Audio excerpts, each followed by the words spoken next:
Welcome to the Morning Report, a production of fightbackmedia.com, the #1 source of urban conservative information in America. Well, good morning. My name is William Lawson. Don't think you're not seeing what you're seeing. What you're seeing is that the press does not want voters to know who Kamala Harris is. Because a lot of people don't, because frankly, a lot of people don't know. I'm old enough to remember this. I'm old enough to remember that Kamala had a failed presidential campaign that never got to the primary. The woman has never collected one single vote ever in her life.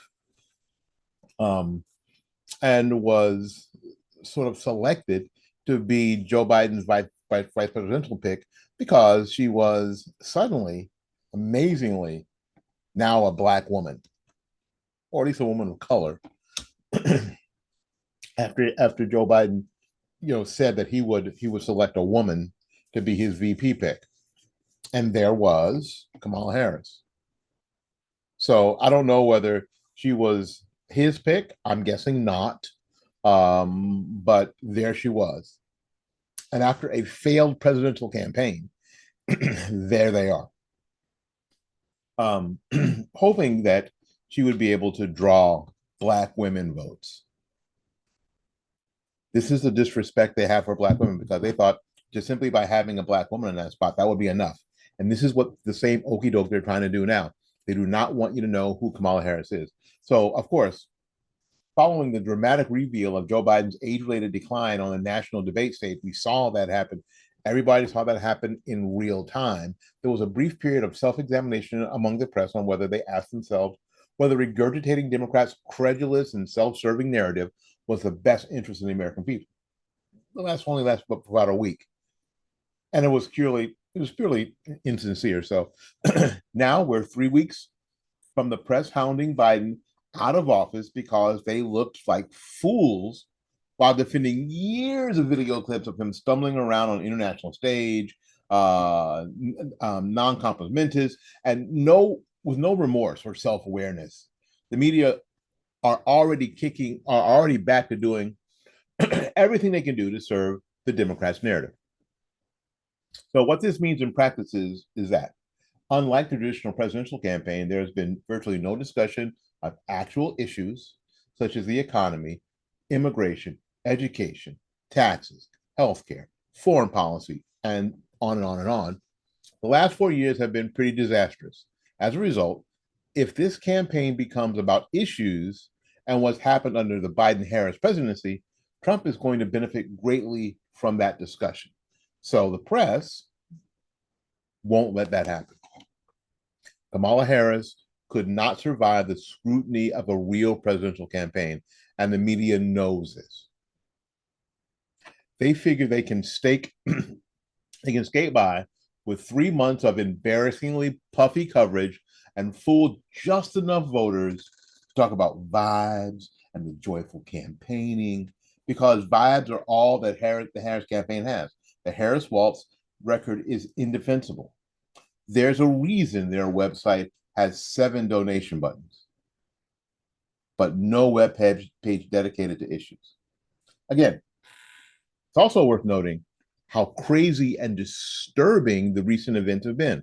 Joe Biden dropped out of the race. Kamala Harris became a Democrat nominee for president just a week ago through an unprecedented and dubious roll call of delegates on the internet without Harris receiving a single primary vote. And even more incredibly, without answering a single substantive question from a member of the press. At this point, Harris still has not done a major interview and has only made noises about doing an interview before the end of the month. Meanwhile, major news organizations are just declaring themselves impotent preemptively. It's pathetic. Here's an actual CNN headline. Trump's campaign cranked up the pressure on Harris to do a major interview, hoping to goad her into a forum where she has been historically more vulnerable. Why is the Trump campaign the one to put pressure on her? Isn't it the press job to push politicians out of their comfort zone and make them answer tough questions? Here's a terrifying thought.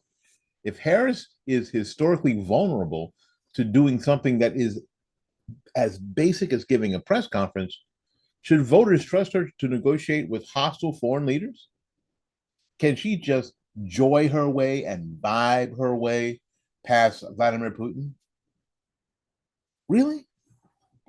When? When? It's true, Harris often defaults to embarrassing and ignorant gibberish when she has to talk up at any length. It seems like an issue the press should put to the test. Instead, the media doesn't want to put any pressure on Harris on speaking without a teleprompter. The media could easily make the pressure unbearable on Harris and her running mate Tim Walz simply by giving them tough coverage highlighting important issues in their own records. This is not a hard thing to do. Kamala Harris has flip-flopped on major issues such as the fact that she supported a ban on fracking, and she has offered no more of an explanation for her change of heart than a generic campaign statement that she was, despite of the press's frenetic and unconvincible walkback. The borders are when 10 million plus illegal immigrants were let into the country. Now she promises to be tough on border security. And the press doesn't seem concerned about making her explain what she'll do now that they weren't doing before. And then there's, of course, your boy Tim Walz, the governor of Minnesota, who cowardly bailed out on a combat assignment and lied about his National Guard service. As governor of Minnesota, Walz openly sympathized with BLM riders, and was super slow to react as they burned 150 buildings and did $500 million in damages to his state.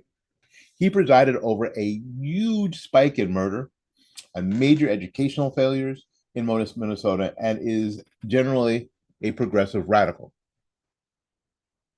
Any mildly adversarial reporting on Harris and Walz would pretty much see them face real pressure to explain themselves publicly. Now, here's the deal. We'd love to see that happen. But what we know here is that's not going to happen. They're going to try to vibe and giggle and laugh and be joyful their way right into the White House. What they don't understand is that the adults, you and I, are back at the table. And we're not having it. We're not having it. And what we're not going to do is let you get discouraged by it, by all you see. We're not. I'm not going to let you get discouraged by it.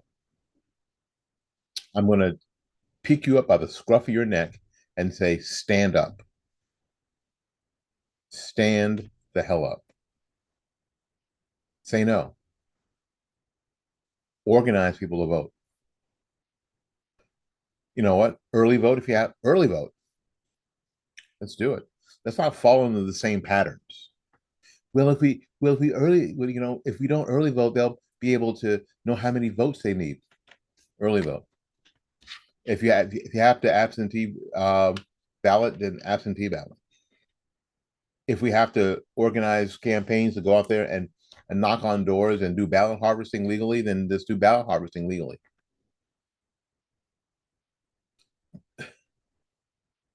Do you want to win or not? Do you want freedom and prosperity or joy and vibes? Because that's your choice. Freedom and prosperity or joy and vibes. What do you want? What are you willing to fight for? What are you willing to do? What do you have to see? What do you have to hear for you to decide it's your turn to make the difference that you can make? What do you got to see? My name is Willie Lawson. This has been The Morning Report. The Morning Report is a production of fightbackmedia.com, fightbackmedia.com, fightbackmedia.com, and fightbackmediatv.com. Until we see you again, go out there and learn something, love somebody, and for goodness sakes, y'all take care of yourself. We will see you when we see you. Bye-bye now.